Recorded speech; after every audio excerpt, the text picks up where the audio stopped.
Le partenariat entre la République du Congo et le groupe de la Banque africaine de développement est d'autant plus fécond, touchant ainsi plusieurs domaines prioritaires. L'évaluation de cette coopération a constitué les points saillants de ces échanges entre Marie-Laure Akin-Aloubadé, vice-présidente du développement régional, de l'intégration et de la prestation des services de la Banque africaine de développement, et Ingrid Olga Ghislaine Ebouka Babakas, ministre du Plan, de la Statistique et de l'Intégration régionale. Le portefeuille actif de la Banque africaine de développement cible en priorité les secteurs stratégiques définis dans le Plan national de développement 2022-2026, un outil stratégique qui sous-tend le développement socio-économique du pays. Il s'agit des infrastructures routières, l'agriculture, la formation et bien d'autres.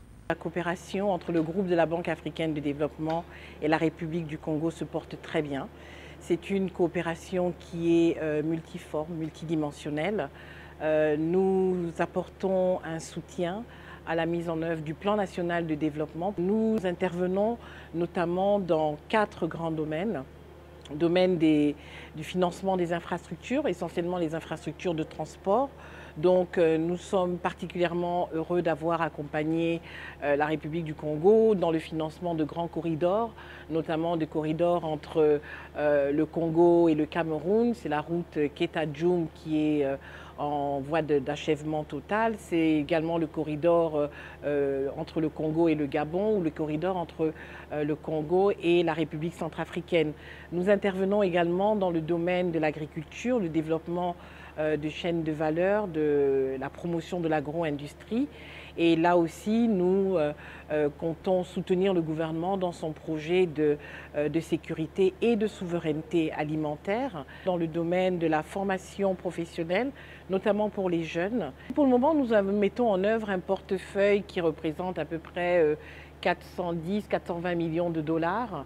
Donc ça représente un peu plus de peut-être 250 milliards de francs CFA. En clair, les deux parties vont aussi œuvrer pour le renforcement de la discipline et les réformes budgétaires par une gestion plus efficace et transparente des ressources publiques, spécialement les investissements publics, une amélioration de la gouvernance et de la viabilité des entreprises publiques.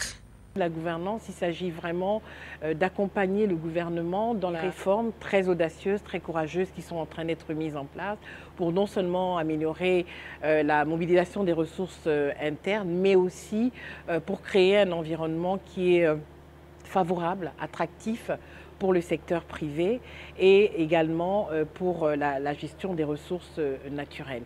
La mission de la vice-présidente du développement régional, de l'intégration et de la prestation des services de la Banque africaine de développement s'achèvera le 8 mai prochain.